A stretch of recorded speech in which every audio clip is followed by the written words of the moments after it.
I know. You're wondering about the cost to build a Restomod? Well, it's somewhere between $90,000 and $140,000. And if you Google cost to build a Restomod, the very first thing you'll find is our article about the cost to build a Restomod.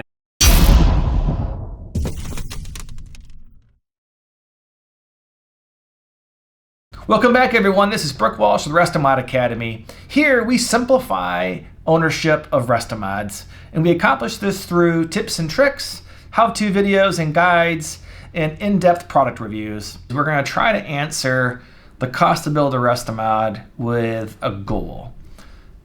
The goal of this Restomod project, we're going to pretend that we're talking directly to you, and we're building this for you. And so what you have said is that you want to build a Restomod that's nice, that is not necessarily world-class, but is absolutely local, car show worthy, is a very reliable daily driver. You would have a newer interior, you'd have an engine swap, you'd have modern conveniences, disc brakes. It'd be a very nice car, the kind of car that you could almost buy off a dealership, but it'd have a retro classic car look and feel. If that is not you, if you are a person who are going to go build a Riddler car, or if you're personally going to do all the work yourself, this video probably isn't for you. But if you're someone who has always kind of enjoyed classic cars, but you'd like to have one that's been modified and restored, then this is a great resource for you to get an idea around the cost to build a Restomod. And also maybe what things to look for in a potential project build. So to me, price is everything. If you give me a clunker of a car, just a complete clunker of a car for next to nothing, it's probably fine. You just don't want to pay top dollar for a car that's a rust bucket, because the cost to repair and rebuild that car will be outrageous and just add to your timeline and your cost. So anyways, without further ado, let's get into that. This has been a really interesting article and journey. It took us several months to kind of put all this together. We talked to some of the leading Restomod people in the industry we talked to several owners of Restomods about the cost to build their Restomod, the process to build their Restomod. We talked to dealerships, classic car dealerships. We talked to some custom fabrication shops that build some of the highest end Restomods on the planet. And pretty much for the most part, there was one consistent theme and message around building a Restomod. And really there were about 4 or 5, chunks of information that you could group together logically. And that's what we did. If you Google cost to build a Restomod, the very first thing you'll find is our article about the cost to build a Restomod. It's in 0 position. So we're getting tons of questions and thoughts and comments around this concept of buying or the cost to build a Restomod. So from a cost to build a Restomod perspective, what we're looking at for the most part is we are assuming you're going to go buy a project car, and then you want to turn that project car from a barn find or a backyard find into a really nice Restomod daily driver. So I'm not talking about a world-class car that goes to Autorama and wins a Riddler award or something crazy like that. The cost to build a Restomod is about $90,000 to $140,000.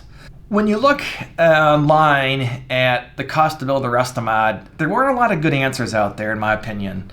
There was a couple of guys who were extremely knowledgeable, and it's almost like they basically said it just varies too much. Like there's no way I can answer that question. And I know what they mean. To answer the question the best I can say, there really are about 4 areas that I think goes into the cost of a Restomod. The amount of rust on the vehicle, the quality of the paint job that you want, the mechanical improvements that you want to make to it, and then finally, like the finishing touches that you're going to put on it, right? So if you think of a Restomod as just being nothing more than a classic car that's been restored and modified, obviously the amount of modifications you're going to do to it are going to really radically change the price. So the goal of your car is ultimately what determines the cost. So what we're going to do is we're going to pretend that you've been interviewed, And what you said is, hey, Brooke, I'm just curious of the cost to build a Restomod. I want a car to be a daily driver. I want to be able to take it to some local car shows, but I don't want it to be a trailer queen. You know, it's not a rare car. It isn't one of the most rare GT40s on the planet or something like this. It's not an original Shelby. It's a 1969 Camaro. It's a 1966 Mustang. And I just want to go build it and into a daily driver. So let's break apart those costs into sections. So again, the first one we're going to talk about is rust.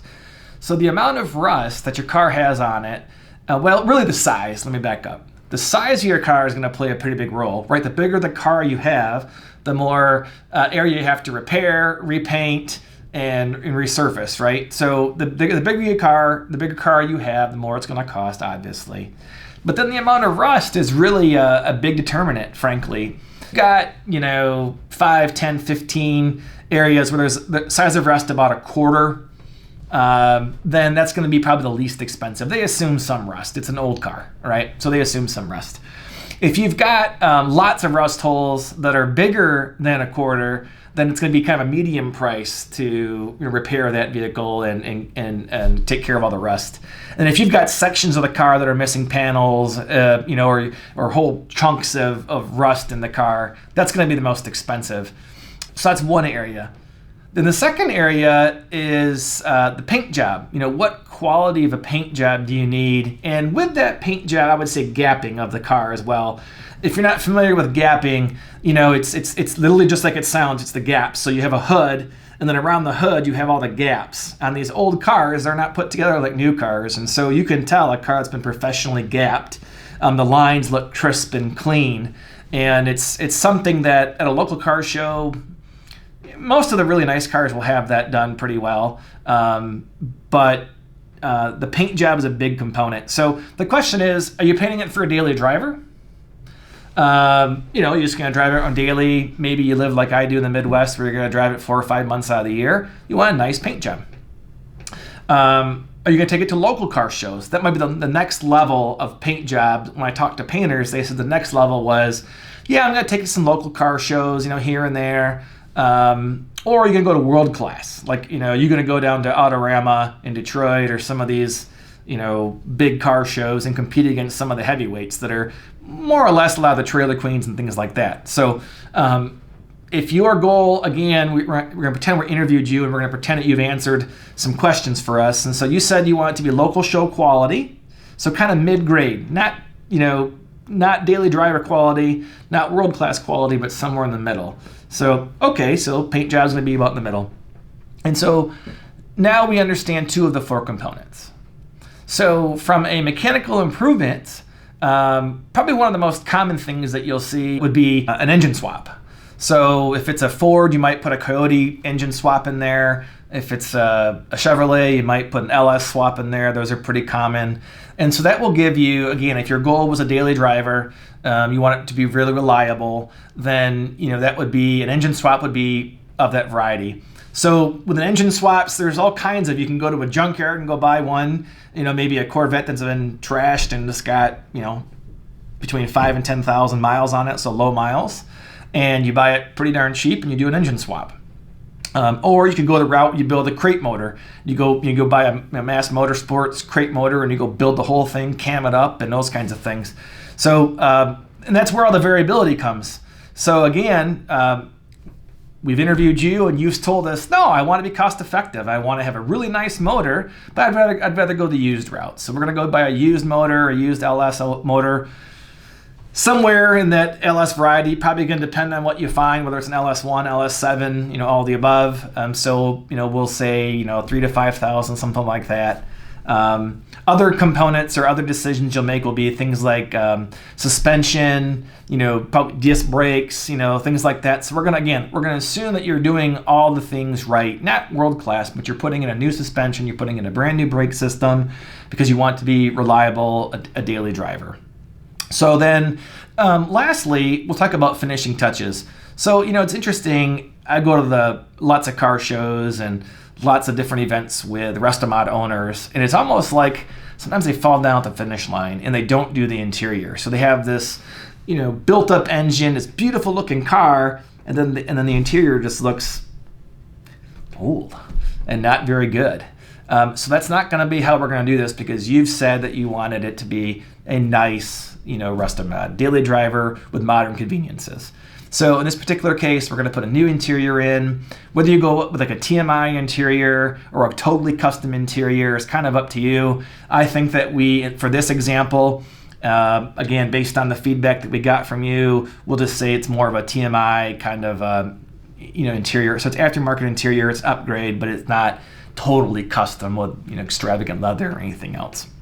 And so we'll put an audio system in it, because I'm an audio system guy, and of course you said you wanted an audio system, so we're going to do that right. We're going to do it stealth, so people will look into it and it won't be audacious. You won't see speakers all over the place. So the speakers will be installed in a kind of a stealth manner, but it'll sound wonderful. You'll have probably a custom console, a backup camera, because those are just safe, GPS navigation, your phone will work with Bluetooth. And at the end of the day, when you get through this process, it's going to cost you about $90,000 to $140,000. Now, so from this perspective, the cost to build a Restomod, that really included to go out and get yourself a project car, all the way from discovery, acquisition of that project car, through completion. That's kind of what we just did here fairly quickly. And it takes a long time. That's the other question you get is how much does it cost? How long does it take? Typically it takes, I would say, about 12 to 18 months to take that car from discovery all the way to completion. That depends on how busy the shop is that you're using, assuming you're using a shop for some of it. Maybe you can do all of it yourself. If so, you probably aren't asking what it costs to do it if you have that much knowledge. Now, if you think that sounds like a lot, and it probably does, but go online. Go online and look for a really nice 1966 Mustang. Look for a really nice Camaro. When I say really nice, those probably don't even have an engine swap. Those are probably the original engines that are built up, tuned up. You might find one for $50,000, $60,000. Probably been a frame on restoration. Those probably aren't frame off restorations. The gapping probably isn't that great. The paint job's probably pretty average. And those are selling for about, I would say low end of 40, high end of roughly 60. And so by the time you would acquire it for that price, personalize it, do an engine swap, put in a suspension, take the paint down, re-gap it, paint it, and really have a nice Restomod, that's about what you're gonna spend. Thank you, and until next time, enjoy your Restomod.